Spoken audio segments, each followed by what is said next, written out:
In Barcelona, the winds of change are blowing through the Camp Nou. Joan García, the 24-year-old goalkeeper from Espanyol, is on the verge of completing his €25 million move to the Catalan Giants. His agents have arrived in the city, ready to finalize the formalities of a 5-year contract that will see him don the Blaugrana colors until 2030. This move signifies more than just a transfer, it's a statement of intent. Barcelona is reshaping its squad, and García is poised to be a key figure in their new era. Meanwhile, in the Premier League, Liverpool's pursuit of Milos Gyökeres is nearing its conclusion. The Hungarian left-back has been a standout performer for Bournemouth, and the Reds are eager to secure his services. Final talks are underway, and while the deal isn't expected to be completed today, the end is in sight.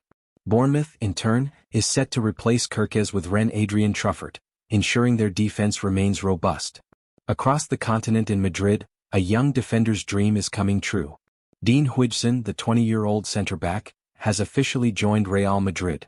In an emotional press conference, Huijsen declared, "El Madrid es el club de mi vida. Madrid is the club of my life." His journey from Marbella to Madrid has been swift, and he's ready to make his mark. The club's president, Florentino Perez, welcomed him with open arms, praising his talent and dedication. Huijsen's first major challenge will be the upcoming Club World Cup, where he'll don the white jersey with pride. However, not all stories are filled with triumph. Chelsea's pursuit of AC Milan's goalkeeper Maignan has hit a significant roadblock. Despite personal terms being agreed upon, the two clubs couldn't reach an agreement on the transfer fee. Milan's €25 million valuation was deemed excessive by Chelsea, leading to the collapse of the deal. With the Club World Cup on the horizon, Chelsea must now turn their attention elsewhere, relying on the talents of Robert Sanchez, Philip Jorgensen and Mike Penders to guard their goal. In the midst of this turmoil, Chelsea remains active in the market. The Blues are in advanced talks with Borussia Dortmund over the signing of winger Jamie Bino-Gittens.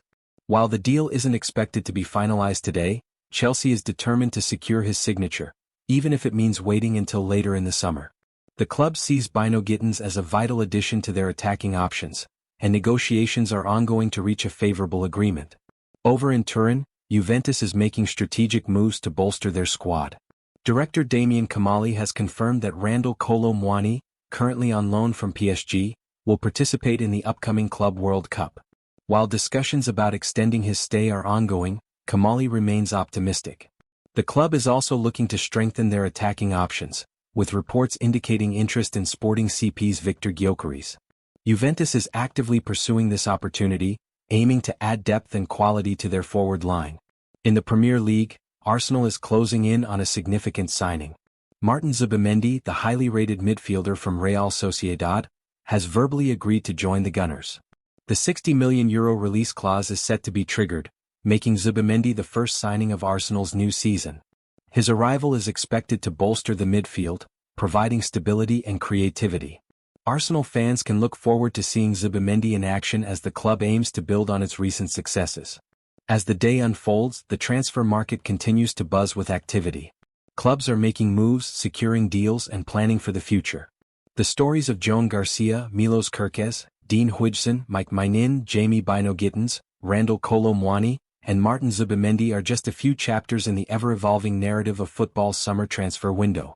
As Fabrizio Romano reported, the landscape is shifting, and the next big move could be just around the corner. Barcelona will not be overly busy in the transfer market this summer due to their well-documented financial problems. They are about to sign Joan García from city rivals Espanyol, but there may only be one more addition to Hansi Flick's squad. Deco opens up on Barcelona transfer plans. Barcelona sporting director Deco will be in charge of the club's transfer business, and as per MD, he has now given an insight into his thinking ahead of the second window opening at the start of July. He made it clear where the Catalans' possible second signing will be in terms of squad areas. "I think we have quite a good balance both in defense and in midfield. There are players who are still going to grow, like Gavi who returns from injury, but with pre-season he will improve a lot. There is also Marc Bernal, who was injured at the beginning of the season. We have Araujo and Dani Olmo, with whom we are working so that they do not suffer injuries again. And in attack it will depend on what we can do in the market. But it may be the only area in which we identify that one or the other player is missing." This news is not overly surprising, with it having been reported in the media for several months that Barcelona want a new attacker, and specifically, a left winger. Luis Diaz is believed to be the club's top target, although a deal appears unlikely to happen after Liverpool rebuffed an approach last week. It will be interesting to see whether Barcelona can afford to make another signing on top of García. Diaz remains the favorite, although there is also interest in the likes of Marcus Rashford and Nico Williams, either of whom would be an excellent addition. Barcelona have not been at their best in the transfer market over the last few days, and that trend continues in 2024 with Vitor Roque. The teenager arrived from Atletico Madrid with lots of promise, but in the end he left just over 12 months after making the move from his home country. Roque struggled for prominence during the second half of the 2023-24 season, and he was then loaned out to Real Betis last summer before joining Palmeiras on a permanent deal in February 2025. Deco looks back on disastrous Vitor Roque episode. As per MD, Barcelona sporting director Deco has now opened up on the Roque situation, where he admitted that it was a mistake for the Brazil international to arrive 6 months ahead of schedule. He arrived in January. For me it was a mistake, but we didn't have many alternatives. Xavi wanted it that way. The idea was that it would come in the summer of 2024. I think that hurt him. And of course at Barcelona the demand is very high. If you worry too much about what the press is saying, you can get into trouble. His first 6 months were not good. I also think that there was a lack of attention to detail from the staff in the club to detect the problems he was having, adaptation even on a mental level. We weren't able to help him as much as he needed. And Deco revealed that this decision was made by Xavi. Coaches are always listened to in signings. The decision to bring him in January was Xavi's. It was decided to advance his adaptation period by 6 months. In the end, football is like that. Going to Europe very soon is always complicated, and even more so if it's to a club like Barcelona or Real Madrid. Xavi confirmed it himself back in 2024 that Roque was not supposed to arrive during the winter, although he did not say whose decision it was. Deco has now made it clear that it was made by the then head coach, which is bound to further increase animosity between him and his former club. Shock European club emerge as contenders to sign Jack Grealish from Manchester City this summer, with Everton also interested in out-of-favor star. Bayer Leverkusen have emerged as a contender to sign Jack Grealish from Manchester City this summer, according to reports. Grealish's days at the Etihad appear to be coming to an end, but it remains to be seen which club would offer the 29-year-old his next destination, with 2 years left on his current deal. According to The Sun, Leverkusen are set to enter the race for his signature. The Bundesliga side are on the cusp of losing their best player, Florian Wirtz, in a huge move to Liverpool. The German playmaker is expected to join Arne Slot's champions for a fee in excess of £113 million, and Leverkusen would have plenty of money to play with. New boss Erik ten Hag is said to admire Grealish, as the club set about rebuilding following a number of key departures. He is set to be left out of the City squad playing at the Club World Cup this summer and did not make the matchday group for his side's final Premier League game of the season against Fulham, with Pep Guardiola admitting they will work to find a solution for all sides. Grealish is understood to be interested in a move abroad, although there are Premier League clubs still interested in him. As Mail Sport exclusively revealed, Everton have emerged as shock contenders to make him a statement signing, although it would likely be a loan deal. Grealish currently earns £300,000 a week, and unless he takes a pay cut elsewhere, those figures could be prohibitive to interested parties. Everton boss David Moyes previously spoke of his admiration when Grealish was at boyhood side Aston Villa, saying in 2021, "He is a really good player and probably the best player in the Premier League at this time. He has done such a big job at that club and is probably the best player in the league right now."